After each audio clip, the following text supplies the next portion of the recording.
অহংকার আছে, আত্ম অভিমান আছে, যার মধ্যে হিংসা বিদ্বেষ আছে, ৪১ সাল পর্যন্ত আমাদেরকে কেউ সরাতে পারবে না। এরকমের অহংকার গর্ব যারা করে তারাই ধ্বংস হয়, ঠিক কিনা? এই রকমের যদি অহংকার আসে আপনার আমার মধ্যেও, আমরাও ধ্বংস হয়ে যাব।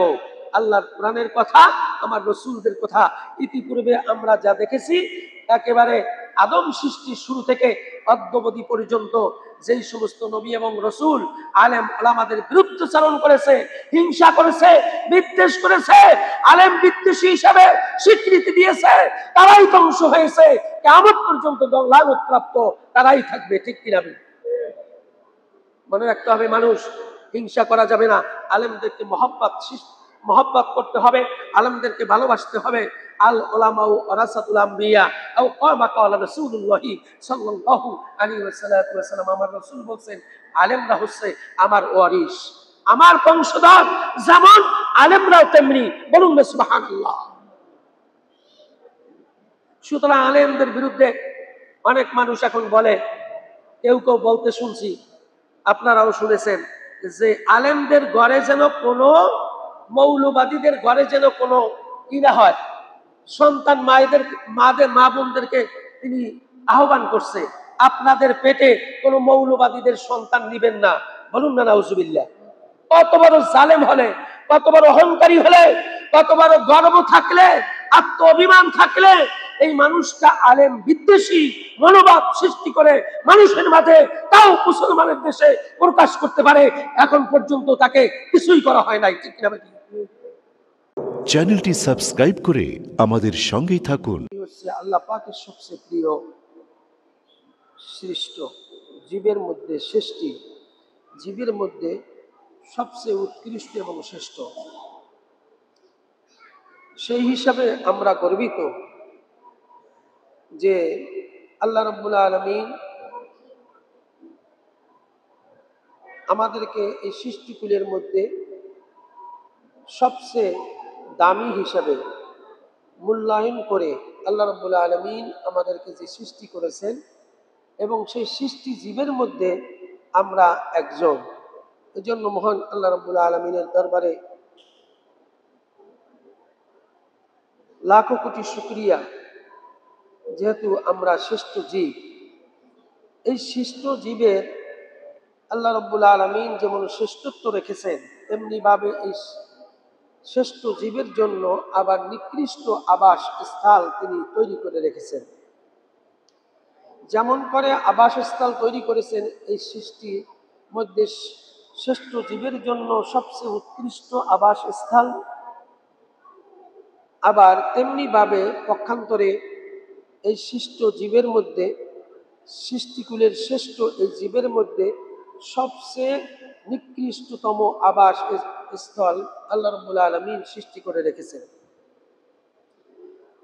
এই জন্য আমরা যেন দুনিয়ার ইহকালীন জিন্দিগি পার করে দিয়ে পরকালীন জিন্দিগির মধ্যে যে আবাস আমাদেরকে দেওয়ার কথা আল্লাহ পাক কোরআনুল কারীমের মধ্যে স্পষ্ট করে বলে দিয়েছেন, যে জান্নাত, সেই জান্নাতের উৎকৃষ্ট মাকামে যেন আমরা পুষতে পারি, এই জন্য সর্বাত্মকভাবে আল্লাহ পাকের দরবারে দোয়া করতে হবে। এবং পাশাপাশি উৎকৃষ্ট সেই জান্নাতে যাওয়ার জন্য যে আমলগুলি আছে, যে নিয়ম পদ্ধতি আছে, সেগুলিকে ফলো করে আমাদের জীবনের সাথে মিলিয়ে সামনে অগ্রসর হতে হবে। যদি সেগুলো আমরা ফলো করে আমরা অগ্রসর হতে পারি, আল্লাহ রাব্বুল আলামিন আমাদেরকে মসজিদুল মনজিল, নির্দিষ্ট স্থানে যেখানে আমাদের যাওয়ার কথা, যেখানে শান্তির কথা বলা হয়েছে, সেই শান্তিময় জায়গায় আবাসস্থলে আমরা পুষতে পারবো। এই জন্য আল্লাহ পাক যেন আমাদেরকে কবুল করেন, সকলে বলি আমিন। সমস্ত গুণাবলীর মধ্যে, মানুষের মধ্যে একটা গুণাবলীর, যত গুণাবলী আছে এই গুণাবলীর মধ্যে পাশাপাশি একটা হিংসা মনোভাব এই মানুষের মধ্যে কিন্তু তার অন্তরের মধ্যে আছে। এই হিংসা এবং গর্ব অহংকার যদি কোনো মানুষের মধ্যে থাকে, তাহলে সেই মানুষকে আল্লাহ রাব্বুল আলামিন বলছেন যে তার যেন সমস্ত আমলগুলি ধ্বংস হয়ে গেল। আমার রসুল বলেছেন, যেমন কাঠ পুড়ে ছাই হয়ে যায়, তেমনি ভাবে হিংসা, অহংকার, গর্ব যদি কোনো মানুষের মধ্যে থাকে, এই ছাইয়ের যেমন কোনো মূল্য নাই, তেমনি তার আমলেরও কোনো মূল্য নাই, সব ধ্বংস হয়ে গেল। এই জন্য সমস্ত গুণাবলীর পরিপন্থী হলো গর্ব এবং অহংকার। আপনার আমার যে উৎকৃষ্ট গুণাবলী আল্লাহ পাক দান করেছেন, এর পাশাপাশি যদি আমাদের মধ্যে গর্ব থাকে, অহংকার থাকে, হিংসা থাকে, তাহলে মনে করতে হবে যে আমাদের সমস্ত আমলগুলি ধ্বংস হয়ে গেছে। আত্ম অভিমান যেটা আমরা করে থাকি, এটা শ্রেষ্ঠত্বের প্রকাশ করা, নিজের মধ্যে শ্রেষ্ঠত্ব প্রকাশ করা, এটা মনে করতে হবে যে তার জন্য ধ্বংস বয়ে নিয়ে এসেছে। আত্ম অহংকার, আত্মগর্ব, তারপর আত্ম অভিমান, এই যে এগুলো যদি নিজের মধ্যে থাকে, তাহলে আমাদের যে গুণাবলী আছে, যে গুণগুলি আল্লাহ পাক আমাদেরকে দান করেছেন, সেই গুণের পরিপন্থী হিসাবে আমাদের এই বদ আমলগুলি আমাদের আমল নামায় লেখা হয়ে যাবে। যার কারণে আল্লাহ পাক বলছেন, এটি হচ্ছে শয়তানের কাজ। শয়তান সর্বপ্রথম আদম সৃষ্টির ক্ষেত্রে তিনি নিজেকে অহংকার করেছিল, গর্ব করেছিল, আত্ম অভিমান দেখিয়েছিল যে আমি সবচেয়ে এবাদতের মধ্যে, সবচেয়ে বেশি এবাদতের মধ্যে উৎকৃষ্ট এবাদতকারী। এটা শয়তান বলেছিল। শয়তান বলেছিল, আমার মতো এবাদত পৃথিবীর জমিনে কেউ করে নাই, পৃথিবীর সমস্ত জায়গায় আমি সেজদা দিয়েছি, আমার মতো ইবাদতকারী আর কেউ নেই। আল্লাহ পাকের সামনে চ্যালেঞ্জ ছুড়ে দিল যে আদম সৃষ্টির কি প্রয়োজন আছে? আদম সৃষ্টির কোনো প্রয়োজন নেই। সুতরাং এরা হাসাদ, ফাসাদ, রক্তপাত এগুলি তারা দুনিয়াতে এসে সৃষ্টি করার পর এই রক্তপাত ঘটাবে, হাসাদ সৃষ্টি করবে। সর্বপ্রথম এই ইবলিস কিন্তু বাধা দিয়েছিল, এবং এক পর্যায়ে দেখা গেল ইবলিসের বাধাটা এত হিংসাত্মক ছিল, আল্লাহ পাকের বিপক্ষে অবস্থান নিয়ে, যদিও আল্লাহর জন্য ইবাদতের মধ্যে সর্বাত্মক তিনি রত ছিল ইবলিস, কিন্তু তারপরেও হিংসা যখন মনের মধ্যে এসে গেছে, তার যখন অন্তরে হিংসা এসে গেছে, অহংকার এসে গেছে, গর্ব এসে গেছে, তখন এই গর্ব, হিংসা, অহংকারে তাকে ধ্বংস করে দিয়েছে। কিভাবে? আল্লাহ পাক আদম সৃষ্টি করলেন, এই সের মোবারক, এটি আল্লাহ পাকের কুদরতি হাত দিয়ে মানুষের এই কল্লা, মাথা, এটাকে সৃষ্টি করেছেন আল্লাহ পাকের কুদরতি হাত দিয়ে। এই জন্য দেখবেন আল্লাহ পাকের কুদরত, নিজ কুদরতি হাত যেখানে লেগেছে, সেখানে সারা পৃথিবীর মধ্যে কোটি কোটি মানুষ, একটা মানুষ আর একটা মানুষের সাথে কোনো মিল পাওয়া যায় না। কোনো না কোনো ক্ষেত্রে এইটা আব্দুর রহিম, এইটা আব্দুল করিম, এটা বাদশা মিয়া, এটা রহিম মিয়া, এরকমের বলে, ঠিক না বেঠিক? কিসের কারণে? একটা কারণে, তার চেহারার যে ফেস, এটি আল্লাহ পাকের কুদরতি হাত দিয়ে তৈরি করার কারণে একজনার সাথে আরেকজনার কোনোদিন কোটি কোটি মানুষের মধ্যে মিল হবে না। এটাই হচ্ছে আল্লাহ পাকের কুদরত। বলি না সুবহানাল্লাহ। ইবলিস, আল্লাহ পাক আদমের এই সের মোবারক তৈরি করলেন এবং ফেরেশতা দিয়ে পুরা দেহটাকে ফেরেশতা দিয়ে তৈরি করেছেন। দেখেন ফেরেশতাদের হাত আর আল্লাহ পাকের কুদরতি হাত কত তফাৎ।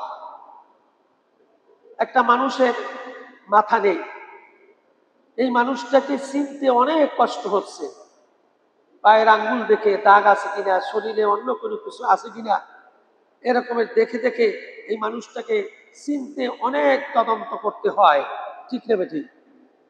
আর একটা মানুষ দেহটা, পুরা দেহটা নেই, তার মাথাটা আছে, মুখমণ্ডলটা আছে, মানুষ দেখার সাথে সাথেই বলে দেয় এইটা আব্দুল করিমের মুখমণ্ডল, ঠিক না বেঠিক? তার মানে হলো এই মুখমণ্ডল আল্লাহ পাকের কুদরতি হাত দিয়ে তৈরি করা হয়েছে। এই জন্য পৃথিবীর এক প্রান্ত থেকে অপর প্রান্তের মধ্যে যত কোটি মানুষ থাকুক না কেন, এক মানুষের সাথে আর এক মানুষের কোনো মিল হবে না, তার চেহারার কোনো মিল থাকবে না, একটা না একটা দিক থেকে অমিল থেকেই যাবে। এটার নামই হচ্ছে আল্লাহ পাকের কুদরত। বলি না সুবহানাল্লাহ। যার কারণে ইবলিস শয়তান আদম সৃষ্টি করার বিরোধিতা করার কারণে তার মনের মধ্যে হিংসা এসে গেছে, অহংকার এসে গেছে, গর্ব এসে গেছে। আর কি দরকার? আমরাই তো ইবাদতের মধ্যে শামিল আছি, আমরাই তো আপনার ইবাদত করি, আবার আদম সৃষ্টির কি প্রয়োজন আছে? কোনো দরকার নেই। কিন্তু আল্লাহ পাক মনস্থ করলেন আমি আদম সৃষ্টি করব। সেই অনুযায়ী আল্লাহ পাকের কুদরতি হাত দিয়ে মানুষের মুখমণ্ডল তৈরি করলো এবং সমস্ত বডিটাকে ফেরেশতা দিয়ে আল্লাহ পাক তৈরি করলেন। ইবলিস শয়তান, এই আজাজিল ফেরেশতা যাকে বলা হতো, সেই ইবলিস শয়তানকে, শয়তানের অন্তরের মধ্যে হিংসা আসার কারণে, অহংকার আসার কারণে, গর্ব অহংকার আসার কারণে এই আদমকে সৃষ্টি করে যখন রাখা হয়েছে, এখনো রুহু দেওয়া হয় নাই, এই বডিটা, স্ট্রাকচারটা ফেরেশতা এবং আল্লাহ পাকের কুদরত দিয়ে যখন বানানো হয়েছে, তখন ইবলিস শয়তান অহংকারের কারণে, অহংকারের কারণে, গর্বের কারণে, আত্ম অভিমানের কারণে তিনি ওই আদমের শরীরের উপর থুক মেরেছিল।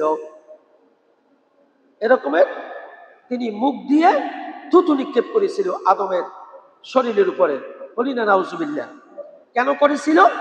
তার মধ্যে অহংকার আসার কারণে। আমরাই তো আছি, আমাদের পরে আবার একটা সৃষ্টির প্রয়োজন আছে। আমি এত নিষেধ করলাম আল্লাহ পাককে, তারপরও আল্লাহ পাক এই আদম সৃষ্টি করলো গুসায়, অহংকারে, গর্বে, আত্ম অভিমানে তিনি আদমের উপর থুতু নিক্ষেপ করলেন। আওয়াজ দিয়ে বলি নাউজুবিল্লাহ। তখনও আদমকে কিন্তু রুহু দেওয়া হয় নাই। এই থুতু আদমের কোন জায়গায় পড়েছিলেন জানেন? আদমের, ইবলিসের থুতু আদমের নাভি, আমাদের যে নাভি আছে, এই নাভির স্থানে এই থুতু দিয়ে ইবলিসের থুতু পড়েছিল। আর ইবলিস এই থুতু, অপবিত্র থুতু হিসাবে আল্লাহ রাব্বুল আলামিন ফেরেশতাদেরকে বললেন যে এখান থেকে যতটুকু থুতু ইবলিসের গোসার কারণে, অহংকারের কারণে, গর্বের কারণে থুতু নিক্ষেপ করছে যেই জায়গায়, ওই জায়গা থেকে ওই মাটিটুকু তুলে নিয়ে আসো। বলুন না সুবহানাল্লাহ। এবং দেখবেন যে আমাদের নাভি এই নিচু কেন, ঠালা কেন?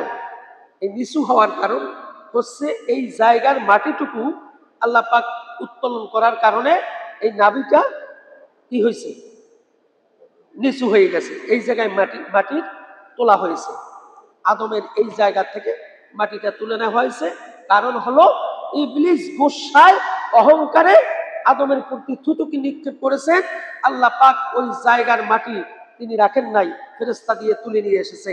এই জন্য মানুষের নাভিটা নিচু হয়ে থাকে। বলুন না সুবহানাল্লাহ। ওই জায়গার মাটিটা সমান নাই, তুলে নেওয়া হয়েছে। এবং ওই মাটি দিয়ে কুকুর সৃষ্টি করা হয়েছে। বলুন না সুবহানাল্লাহ।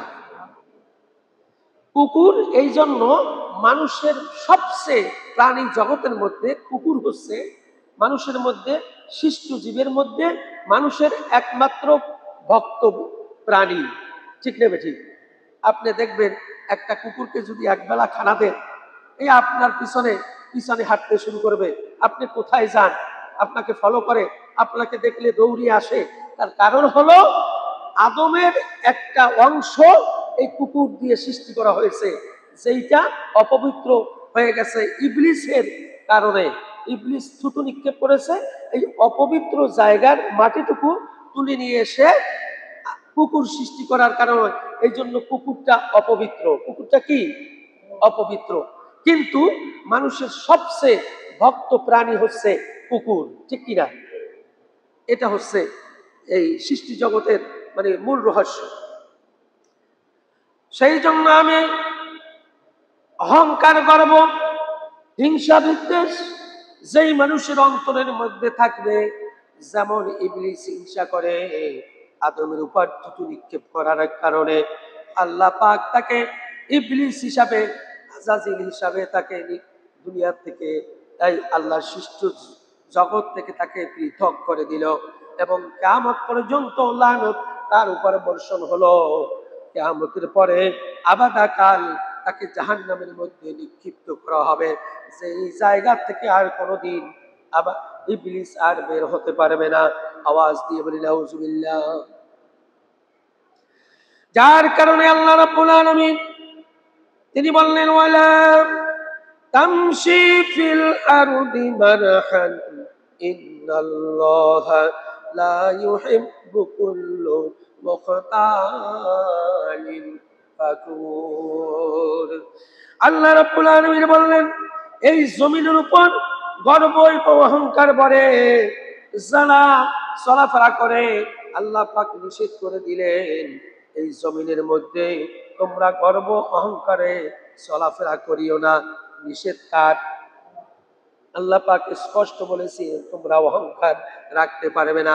অহংকার করে, গর্ব করে ইবলিস আজীবনের জন্য তিনি অভিশপ্ত হয়ে গেছে। এই জন্য যারা গর্ব করবে, অহংকার করবে, তারাও অভিশপ্ত প্রাণীর মধ্যে নিক্ষিপ্ত হবে। এটা কোরআনের কথা, ঠিক না ঠিক? গর্ব অহংকার করার কারণে আমাদের ভালো আমলগুলি ধ্বংস হয়ে যাবে। এই জন্য গর্ব আর অহংকার আমাদের মধ্যে থাকা যাবে না, করা যাবে না। এই জন্য আল্লাহ পাক বললেন, ওয়ালা তামশি ফিল আরদি মারহা, এই জমিনের উপর গর্ব করে তোমরা চলো না। আল্লাহ পাক নিষেধ করে দিলেন অহংকারে তোমরা জমিনের মধ্যে হাঁটাচলা করিও না। ইন্নাল্লাহা লা ইউহিব্বু কুল্লা মুখতালিন ফাকুর। আল্লাহ কোনো আত্ম অহংকারী দাম্ভিক মানুষকে ভালোবাসেন না। বলুন না আল্লাহু আকবার। আল্লাহ পাকের কথা, কোন দাম্ভিক ব্যক্তিকে, অহংকার ব্যক্তিকে আল্লাহ পাক ভালোবাসেন না। এই জন্য বলেছেন ইন্নাল্লাহ, নিশ্চয়ই আল্লাহ রাব্বুল আলামিন, লা ইউহিব্বু, তিনি ভালোবাসেন না কুল্লু মুখতালিন ফাকুর, যারা যাদের মধ্যে অহংকার আছে, গর্ব আছে, আত্ম অভিমান আছে, এই সমস্ত মানুষকে ভালোবাসেন না কে? আল্লাহ পাক। এই জন্য আমরা আমাদের মধ্যে হিংসা, বিদ্বেষ, অহংকার যেন না দানা বেঁধে বসে। এই জন্য আমাদের লক্ষ্য রাখতে হবে, যেহেতু আমরা মানুষ। আর আল্লাহ রাসূল বলছেন ইন্নাল মুসলিমুনা ইখওয়া, আও কামা ক্বালা রাসূলুল্লাহি সাল্লাল্লাহু আলাইহি ওয়াসাল্লাম। পৃথিবীর এক প্রান্ত থেকে অপর প্রান্তে যদি কোনো একটা মুসলমান পীড়াগ্রস্ত হয়ে যায়, অসুস্থ হয়ে যায়, তাহলে মনে করতে হবে যে আমি নিজেই একটা শরীরের অংশ অসুস্থ হয়ে গেছে। আমার মুসলমান ভাই, এক ভাই আর এক ভাইকে সম্বোধন করতে হবে আকুল হিসাবে, ভাই হিসাবে। বলুন না সুবহানাল্লাহ। ইন্নাল মুসলিমুনা ইখওয়া, সমস্ত মুসলমান হচ্ছে ভাই ভাই, বলেছেন আমার রাসূল। বলুন না সুবহানাল্লাহ। এই জন্য এক মুসলমান আর এক মুসলমানের সাথে হিংসা রাখা যাবে না, অহংকার করা যাবে না, গর্ব করা যাবে না, আত্ম অভিমান করা যাবে না। নিষেধ করে দিয়েছেন কে? যার কারণে আল্লাহ রাব্বুল আলামিন এই পৃথিবীর জমিনে ইবলিস অহংকার করার কারণে ইবলিসকে অভিশপ্ত করে দেওয়া হয়েছিল এবং কিয়ামত পর্যন্ত তিনি অভিশপ্ত থাকবেন এই জমিনে। কিয়ামতের পরে তাকে জাহান্নামে ঢুকতে হবে। ইবলিস এই জাহান্নাম থেকে চিরকালের জন্য কোনো একদিন আর বের হতে পারবে না, শুধু অহংকারের কারণে। ঠিক নেবে ঠিক? কিসের কারণে? অহংকারের কারণে। ইবলিসের মতো পৃথিবীর জমিনে কোন সৃষ্টি জীবের মধ্যে এত বেশি ইবাদত কেউ করে নাই যা নাকি ইবলিস করেছেন। আজাজিল ফেরেশতা হিসাবে তাকে আল্লাহ পাক স্বীকৃতি দিয়েছিল। সেই আজাজিল, ইবলিস আর এর মতো আর ইবাদত করার মতো আর কেউ সমকক্ষ ছিল না। সেই অহংকারের কারণে সেই ইবলিস আজাজিল এমন অভিশপ্ত হলো, দুনিয়ার বুকে অভিশপ্ত, আখিরাতের জমিনেও তিনি অভিশপ্ত। ঠিক না ঠিক?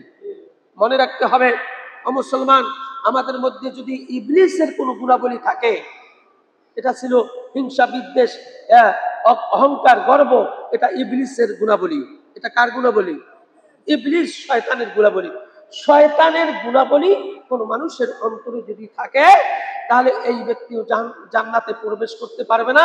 তার আমলগুলি যেমন গড় পুড়লে ছাই হয়ে যায়, কাঠ পুড়লে ছাই হয়ে যায়, তেমনি ভাবে যেমন এই একটা সুন্দর ঘর পুড়ে ছাই হয়ে গেছে, যেমন ধ্বংস হলো, মনে করতে হবে আমার রাসূল বলছেন ওই ব্যক্তির যত ভালো আমল থাকুক না কেন, হিংসার কারণে, অহংকারের কারণে, গর্ব করার কারণে, আত্ম অভিমানের কারণে তার সমস্ত ভালো নেক আমলগুলি এই হিংসার কারণে ধ্বংস হয়ে গেছে। বলুন না নাউজুবিল্লাহ। এই জন্য আল্লাহ রাসূল সাল্লাল্লাহু আলাইহি ওয়াসাল্লাম বললেন, আল জারিয়াতু বিন মুহাব রাদিয়াল্লাহু তাআলা আনহু قال قال رسول الله صلى الله عليه وسلم لا يدخل الجنة زوجا ولا جعل رجل أجري। আমার রাসূল বলেছেন, হযরত হারেসা ইবনে ওয়াহাব রাদিয়াল্লাহু তাআলা আনহু থেকে বর্ণিত, রাসূল করিম সাল্লাল্লাহু আলাইহি ওয়াসাল্লাম বলেছেন, অহংকার এবং অহংকারের যে মিথ্যাচালকারী, যেই ব্যক্তির মধ্যে মিথ্যাচালকারী আছে, মিথ্যা প্রবণতা আছে এবং অহংকার আছে, এই দুই ব্যক্তি জান্নাতে প্রবেশ করতে পারবে না। আওয়াজ দিয়ে বলি নাউজুবিল্লাহ। আন হারিস রাদিয়াল্লাহু তাআলা আনহু বিন ওয়াহাব, আন হারিস বিন ওয়াহাব অর্থাৎ হযরত হারেসা ইবনে ওয়াহাব রাদিয়াল্লাহু তাআলা আনহু থেকে এই হাদিসটি চয়ন করা হয়েছে। বলা হয়েছে আমার রাসূল বলেছেন, লা ইয়াদখুলুল জান্নাহ, জান্নাতে সে প্রবেশ করতে পারবে না যেই ব্যক্তির মধ্যে অহংকার আছে এবং মিথ্যার প্রবণতা আছে। কি আছে? মিথ্যার প্রবণতা, কথায় কথায় মিথ্যা বলে, এরকম মানুষ আছে কি নাই? মিথ্যা চিত্তা বলে, দেখেন নাই? ইতিপূর্বে আমরা দেখেছি বড় বড় মানুষরাও এরকম মিথ্যা বলেছে। শাপলা চত্বরে শত শত আলেমদেরকে মেরে শেষ করে দিল, আবার সংসদের মতো পবিত্র জায়গায় গিয়ে বলছে ওরা রং মেখে শুয়েছিল, পুলিশ যখন বলছে কেরে, তখন উইঠে নাকি দৌড় দিছে। এরকম বলছে কি বলে নাই? এই যে মিথ্যার প্রবণতা রাষ্ট্রীয়ভাবে স্বীকৃতি দিয়েছে যারা, এরা হচ্ছে সবচেয়ে মারাত্মক। আল্লাহ পাকের দৃষ্টিকোণ থেকে, আমার রাসূলের দৃষ্টিকোণ থেকে আমার রাসূল বলছেন, এই মিথ্যার প্রবণতা, মিথ্যাবাদীরা জান্নাতে কখনো প্রবেশ করবে না। এর সাথে আরেক ব্যক্তি জান্নাতে প্রবেশ করতে পারবে না। সেই ব্যক্তি হলো যার মধ্যে অহংকার আছে, আত্ম অভিমান আছে, যার মধ্যে হিংসা, বিদ্বেষ আছে। 41 সাল পর্যন্ত আমাদেরকে কেউ সরাতে পারবে না। এরকমের অহংকার, গর্ব যারা করে তারাই ধ্বংস হয়। ঠিক কিনা? এই রকমের যদি অহংকার আসে আপনার আমার মধ্যেও, আমরাও ধ্বংস হয়ে যাব। আল্লাহর কোরআনের কথা, আমার রাসূলদের কথা ইতিপূর্বে আমরা যা দেখেছি, একেবারে আদম সৃষ্টির শুরু থেকে অদ্যাবধি পর্যন্ত যেই সমস্ত নবী এবং রাসূল আলেম ওলামাদের বিরুদ্ধাচরণ করেছে, হিংসা করেছে, বিদ্বেষ করেছে, আলেম বিদ্বেষী হিসাবে স্বীকৃতি দিয়েছে, তারাই ধ্বংস হয়েছে। কিয়ামত পর্যন্ত লানত প্রাপ্ত তারাই থাকবে। ঠিক কিনা? মনে রাখতে হবে, মানুষ হিংসা করা যাবে না। আলেমদেরকে মহব্বত করতে হবে, আলেমদেরকে ভালোবাসতে হবে। আল উলামাউ ওয়ারাসাতুল আম্বিয়া আও কামা ক্বালা রাসূলুল্লাহ সাল্লাল্লাহু আলাইহি ওয়াসাল্লাম, আমার রাসূল বলেন, আলেমরা হচ্ছে আমার ওয়ারিস, আমার বংশধর, যেমন আলেমরাও তেমনি। বলুন না সুবহানাল্লাহ। সুতরাং আলেমদের বিরুদ্ধে অনেক মানুষ এখন বলে, কেউ কেউ বলতে শুনছি, আপনারাও শুনেছেন, যে আলেমদের ঘরে যেন কোনো, মৌলবাদীদের ঘরে যেন কোনো কি না হয়, সন্তান মা বোনদেরকে তিনি আহ্বান করছে, আপনাদের পেটে কোনো মৌলবাদীদের সন্তান নিবেন না, বলুন না নাউজুবিল্লাহ। কত বড় জালেম হলে, কত বড় অহংকারী হলে, কত বড় গর্ব থাকলে, আত্ম অভিমান থাকলে এই মানুষটা আলেম বিদ্বেষী মনোভাব সৃষ্টি করে মানুষের মাঝে, তাও মুসলমানের দেশে প্রকাশ করতে পারে। এখন পর্যন্ত তাকে কিছুই করা হয় নাই, ঠিক না? এই জালেমদেরকে চিহ্নিত করতে হবে। যারা মৌলবাদীদের বিরুদ্ধে কথা বলে, যারা মৌলবাদীদেরকে হিংসা করে, হিংসা বিদ্বেষ অন্তরের মধ্যে রাখে, এরা আল্লাহ রাসূলের দুশমন। আল্লাহ বলছেন লা ইয়াদখুলুল জান্নাহ, এরা জান্নাতে কখনো বুঝতে পারবে না, যেতে পারবে না, যেহেতু তাদের মধ্যে হাসাদ, হিংসা এবং বিদ্বেষ, আত্ম অভিমান তার অন্তরের মধ্যে আছে, ঠিক না বেটি? বলেছেন আমার রাসূল, আমার আল্লাহ পাক বলছেন ইন্নাল্লাহা লা ইউহিব্বুল মুখতালিন ফাকুর, তারা কশিনকালেও, নিশ্চয়ই তারা কশিনকালেও জান্নাতে প্রবেশ করতে পারবে না। আল্লাহ পাক তাদেরকে লানত প্রাপ্ত করে দিবেন। আওয়াজ দিয়ে বলি নাউজুবিল্লাহ। যার কারণে এই পৃথিবীর জমিনে আল্লাহ রাব্বুল আলামিন আমাদেরকে সৃষ্টি করেছেন, আমাদেরকে ভালোবেসেছেন। এই কারণে আমাদের মধ্যে, অন্তরের মধ্যে হিংসা থাকবে না, আমাদের অন্তরের মধ্যে গর্ব থাকবে না, অহংকার থাকবে না, ফাসাদ থাকবে না। যদি না থাকে, আল্লাহ পাক এই বান্দাদেরকে অল্প আমল হোক, এই অল্প আমল দিয়ে তাকে জান্নাত দিয়ে দিবেন। কে? আল্লাহ পাক জান্নাত দিয়ে দিবেন। সারা রাত্র ইবাদত করতে হবে না, আল্লাহর হুকুম মাফিক যার যতটুকু ইবাদত করা দরকার এতটুকু ইবাদত করে, আপনার জন্য জান্নাত অবধারিত করে দিবেন। যদি আপনার মধ্যে হিংসা না থাকে, বিদ্বেষ না থাকে, মিথ্যা প্রলোভন না থাকে, মিথ্যার কোনো প্ররোচনা না থাকে, আল্লাহ পাক অবশ্যই আপনাকে জান্নাত দিয়ে দিবেন ইনশাআল্লাহ।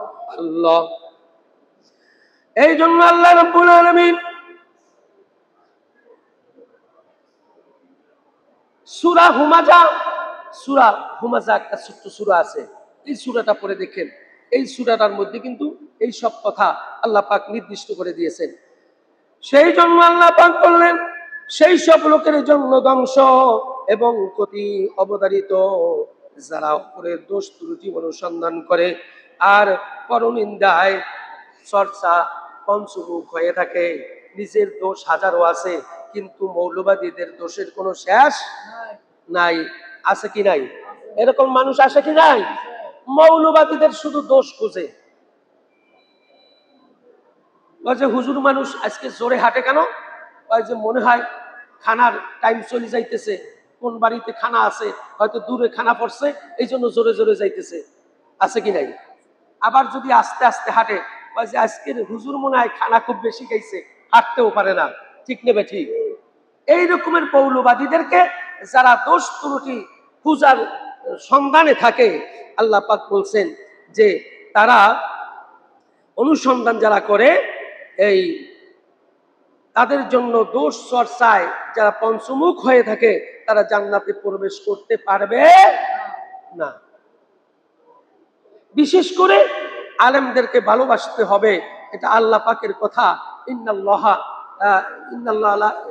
ইন্নামা ইয়াখশাল্লাহি মিন ইবাদিহিল উলামা ওয়া ক্বালা আল্লাহু তাআলা ফি কালামিহিল মাজিদ ওয়া ফুরকানিহিল হামিদ। বলুন না সুবহানাল্লাহ। আল্লাহ পাক বলছেন, এই জমিনের মধ্যে সবচেয়ে আলেমরাই, যারা আলেম, যারা মৌলবাদী, তারাই আমাকে বেশি ভয় করে। বলেছেন কে? ইন্নামা ইয়াখশাল্লাহি মিন ইবাদিহিল উলামা। উলামা হযরত যারা আছে তারাই আমাকে বেশি ভয় করে, আমাকে মান্য করে। এটা হুকুমটা কার? তুমি মিয়া আলেমদের বিরুদ্ধচারণ করতেছো, আলেমদের বিরুদ্ধে কথা বলতেছো, মৌলবাদী হিসাবে রাজাকার বানাইতেছো। তোমার কন্দের মধ্যে পায়খানার অভাব নাই, পেটের মধ্যে পায়খানার অভাব নাই, মুখের মধ্যে পায়খানার অভাব নাই। তোমার কথাবার্তা এবং তোমার আচার আচরণ ভারতের পক্ষে, মুসলমানের বিপক্ষে, ইসলাম বিদ্বেষী হিসাবে প্রকাশ পেয়েছে। আর তুমি নিজেকে গর্ব মনে করো মুক্তিযোদ্ধা। তোমার মতো মুক্তিযোদ্ধা দুনিয়াতে প্রকাশ করতে পারো, আখিরাতে কোনো কিঞ্চিত পরিমাণ কাজে আসবে না, ঠিক কিনা? এসব ভণ্ড প্রতারক মুক্তিযোদ্ধা নাম হিসাবে, আলেমদের বিদ্বেষ হিসাবে গণ্য যারা হয়েছে, তাদেরকে প্রত্যাখ্যান করতেই হবে, তাদেরকে চিহ্নিত করতেই হবে এই জমিন থেকে বিতাড়ন করে। যেমন দুশ্মনরা ভারতে পালিয়েছে, আমাদের শত্রু দেশ ভারতের মধ্যে তাদেরকেও পাঠানোর ব্যবস্থা করতে হবে। ঠিক না ঠিক? আল্লাহ রাব্বুল আলামিন এই জন্য বললেন, ইলাহুকুম ইলাহু ওয়াহিদ ফাল্লাযীনা লা ইউমিনুনা বিল আখিরাতি কুলুবুহুম মুনকিরাতুন ওয়া হুম মুস্তাকবিরুন। আল্লাহ পাক বললেন, তোমাদের সত্যিকার উপাস্য হচ্ছে এক আল্লাহ, কিন্তু যারা পরকালে বিশ্বাস করে না তাদের অন্তরে সত্য বিমুখ এবং তারা অহংকারী। যেই ব্যক্তিরা পরকালে বিশ্বাস করে না তারাই অহংকার করতে পারে, বলেছেন কে? যারা আখিরাতের উপর বিশ্বাস নেই এই সমস্ত মানুষরাই অহংকার করে, নিজেকে অনেক বড় মনে করে, আমাদের মতো কেউ নাই, আমরাই ক্ষমতার মধ্যে, আমরাই যাব, আমরাই করব, আমরাই সবকিছু করব। এই অহংকার যখন আসবে, আল্লাহ রাব্বুল আলামিন তিনি বলে দিলেন, এই মানুষগুলি পরকালের প্রতি বিশ্বাস করে না। বলেছেন কে? অহংকার করবেন, আল্লাহ পাক একেবারে কোট করে দিয়েছেন, তুমি পরকালে বিশ্বাসী নয়। আর যেই ব্যক্তি পরকালে বিশ্বাসী নয় সেই ব্যক্তির কপালে জাহান্নাম ছাড়া আর কিছুই থাকবে না। এই জন্য অহংকার করা যাবে না। ইয়ালামু মা ইয়াসরুনা ওয়া মা ইয়ালুনা ইন্নাহু লা ইউহিব্বুল মুস্তাকবিরিন ইন্নাল্লাহা লা ইউহিব্বুল মুস্তাকিরিন। আল্লাহ রাব্বুল আলামিন তিনি বললেন, গোপনে এবং প্রকাশ্যে অবস্থায় সফল অবস্থায় নিশ্চয়ই সেই লোকদের কখনো ভালোবাসেন না যারা গোপনে এবং প্রকাশ্যে কে ভালোবাসেন না? আল্লাহ পাক তাদেরকে ভালোবাসেন না। অর্থাৎ অহংকার গোপনেও থাকা যাবে না, প্রকাশ্যেও থাকা যাবে না। অহংকার থেকে অবশ্যই আপনাকে সেভ করতে হবে। এক মুসলমান আর এক মুসলমান ভাই হিসাবে সম্বোধন করে তারপর কথা বলতে হবে। মৌলবাদী বলে, রাজাকার বলে আলেমদের তিরস্কার করা যাবে? আওয়াজ দিয়ে বলেন যাবে। পাকিস্তানি বলে যাবে? আমাদের জিন্দিগিতে কোনোদিন পাকিস্তানের পক্ষে কথা বলি নাই। মুসলমান হিসাবে পাকিস্তানের কিছু হলে আমরা দোয়া করেছি, সেটা পাকিস্তান নয়, সারা পৃথিবীর অর্ধশতাধিক মুসলিম দেশ আছে। প্রত্যেক দেশের মধ্যে মুসলমানরা যদি পীড়াগ্রস্ত হয়, অসুস্থ হয়, কোন দুর্দশাগ্রস্ত হয়, আমরা পৃথিবীর এক প্রান্তে বাংলাদেশের জমিনে বসে মুসলমানদের জন্য দোয়া করেছি। ঠিক না ঠিক? শুধু পাকিস্তানের জন্য নয়, পাকিস্তানের দালাল হিসেবে চিহ্নিত করার জন্য এক শ্রেণীর অহংকারী ব্যক্তি আজকের মাঠে ময়দানে নেমে পড়েছে। এরা অহংকারের কারণে ধ্বংস হয়ে যাবে। ইন্নাল্লাহা লা ইউহিব্বুল মুখতালিন ফাকুর। এদেরকে আল্লাহ পাক ধ্বংস করবেন ইনশাআল্লাহ। ও মুসলমান, যেহেতু আল্লাহ রাব্বুল আলামিন এই পৃথিবীর জমিনে আল্লাহ সে সুন্দর এবং সুন্দরটাকে আল্লাহ পাক পছন্দ করেন, প্রকৃতপক্ষে আল্লাহ অহংকারকে ভালোবাসেন না। আর অহংকার থেকে বেরিয়ে এসে গোলামি হতে হবে একমাত্র আল্লাহর জন্য। আর গোলামি হতে বেপরোয়া হওয়া, মানুষকে তুচ্ছ তাচ্ছিল্য মনে করা, এটা আল্লাহ পাকে নিষেধ করে দিয়েছেন, আমার রাসূল বর্জন করেছেন এবং তার উম্মতদেরকে নিষেধ করে দিয়েছেন। কোন ক্রমেই আমরা হাসাদ সৃষ্টি, ফাসাদ এবং অহংকার এবং গোলামি হিসাবে নিজেকে বড় মনে করে অন্য মানুষকে তুচ্ছ তাচ্ছিল্য করা যাবে না। এই জন্য যার কারণে আল্লাহ রাব্বুল আলামিন এই পৃথিবীর জমিনে আমাদেরকে শ্রেষ্ঠত্ব দান করেছেন, শ্রেষ্ঠত্বের স্থানে আমাদেরকে অবস্থান করার সুযোগ করে দিয়েছেন। যার কারণে তিনি বললেন, ওয়ালাকাদ কাররামনা বানি আদম। এই সম্মানিত একমাত্র আমার কাছে, আদম সন্তানরাই হচ্ছে আমি আমার কাছে সম্মানিত। আমি আদমকে সম্মানিত করেছি। বলে দিয়েছেন কে? আদম মানে মানুষ, মানুষদেরকে সম্মানিত করেছেন আল্লাহ পাক।